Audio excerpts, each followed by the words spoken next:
Boss fourth T20 playing 11 వచ్చేసింది. గంభీర్ కోపంతో చిత్తగా ఆడుతున్న ఆ ఇద్దరిని తొలగించేస్తున్నాడు. వారి స్థానంలో మ్యాచ్ విన్నర్స్ ని ప్లేయింగ్ 11లోకి తెచ్చేస్తున్నాడు. అందులో సంజు శాంసన్ కూడా ఒకడు.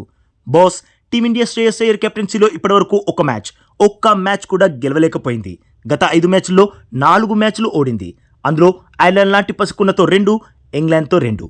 మిగిలిన ఒక మ్యాచ్ వర్షార్పణం అయ్యింది. ఐర్లాండ్తో సిరీస్ క్లీన్ స్వీప్ అయ్యింది. ఇప్పుడు ఇంగ్లాండ్తో సిరీస్ గెలిచే ఛాన్స్ ఎలాగూ లేదు. ఉన్నది ఒకే ఒక్క ఛాన్స్, మిగిలిన 2 మ్యాచ్లు గెలిచి సిరీస్ని సమం చేయడం. అది జరగాలంటే ఫోర్త్ టీ20లో టీమిండియా ఖచ్చితంగా గెలవాలి. అంటే ఫోర్త్ టీ20 టీమిండియాకి డూ ఆర్ డై మ్యాచ్ లాంటిది. అలాంటి మ్యాచ్లో టీమిండియా నయా ప్లేయింగ్ 11తో బరిలోకి దిగబోతుంది. అంటే కాంబినేషన్స్ని పూర్తిగా మార్చేస్తున్నారు. పర్సనల్గా నాకైతే ఇది వర్కౌట్ అవుతుందేమో అనిపిస్తుంది. మరి ఆ ప్లేయింగ్ 11 ఎలా ఉండబోతుందో తెలుసుకునే ముందు బాస్, ఒకవేళ ఫోర్త్ టీ20 కూడా ఫస్ట్ మ్యాచ్లో వర్షార్పణం అయ్యింది అనుకోండి, టీమిండియా మరో సిరీస్ని చేజార్చుకుంటుంది. అయితే మ్యాచ్ జరిగితే మాత్రం టీమిండియా ఈ నయా ప్లేయింగ్ 11 నయా కాంబినేషన్తో బరిలోకి దిగితే మాత్రం 99.99% విజయం సాధించేస్తుంది. ఈ కాంబినేషన్ ఇప్పటివరకు ట్రై చెయ్యనే లేదు. మరి సిరీస్ని సమం చేయడానికి ఉన్న చివరి అవకాశంలో టీమిండియా ప్లేయింగ్ 11 ఎలా ఉండబోతుందో చూసేద్దాం. మీకు ముందు చెప్పినట్లు సంజు శాంసన్ ప్లేయింగ్ 11లోకి వచ్చేస్తున్నాడు. అయినా టీమిండియా ఓపెనర్స్ మాత్రం వైభవ్ సూర్యవంశీ, అభిషేక్ శర్మలే. అభిషేక్ ఆల్మోస్ట్ ప్రతి మ్యాచ్లో సూపర్బ్గా ఆడుతున్నాడు. ఇక వైభవ్ గురించి అంటారా, తను ఆడింది కేవలం 2 మ్యాచ్లు. సో తనని బ్యాక్ చేయనున్నారు. టీమిండియా ఓపెనర్స్లలో ఉన్న ఒక సేమ్ క్వాలిటీ ఏంటో తెలుసా బాస్? వీరిద్దరూ మొదటి బంతి నుండే భారీ షాట్లు ఆడగల సమర్థులు. క్రీజ్లో కుదురుకోవాలి, ఆ తర్వాత బ్యాట్లు జులిపించాలి అని వెయిట్ చేయరు. వీలైతే ఫస్ట్ బాల్నే బౌండరీ అవతలకి పంపించేస్తారు. వీరిద్దరూ హిట్ అయితే గనక ఆ మ్యాచ్లో మన టీమిండియా ఖచ్చితంగా ఆపోజిట్ టీంని చిత్తుగా ఓడించేస్తుంది. సో ఓపెనర్స్గా అభిషేక్ శర్మ, వైభవ్ సూర్యవంశీ ఫిక్స్. ఇక ఫస్ట్ డౌన్లో ఇషాన్ కిషన్ కాదు.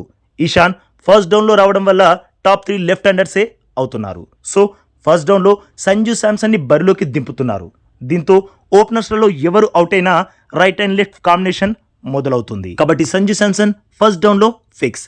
ఇక ఫోర్త్ ప్లేస్లో ఇషాన్ కిషన్ బరిలోకి దిగుతాడా, లేదంటే శ్రేయస్ అయ్యర్ బరిలోకి దిగుతాడా అన్నది సెకండ్ వికెట్ ఎవరిది పడుతుంది అన్నదానిపైన ఆధారపడి ఉంటుంది.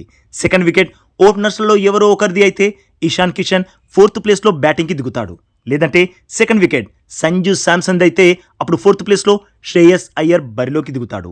ఇలా right and left combination continue అవుతుంది. ఇక ఫిఫ్త్ ప్లేస్లో ఫోర్త్ ప్లేస్లో బ్యాటింగ్కి దిగని ప్లేయర్ ఆడతాడు.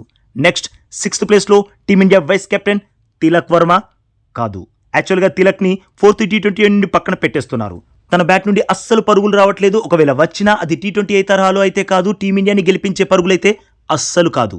అందుకే తనని పక్కన పెట్టేస్తున్నారు. తన స్థానంలోనే సంజు ప్లేయింగ్ 11లోకి ఎంట్రీ ఇచ్చేశాడు.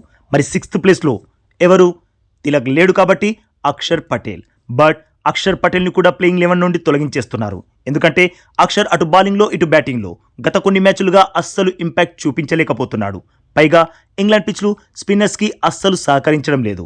అందుకే అక్షర్ని తప్పించి సూర్యాంశ్ షెడ్గేని ప్లేయింగ్ 11లోకి తెచ్చేస్తున్నారు.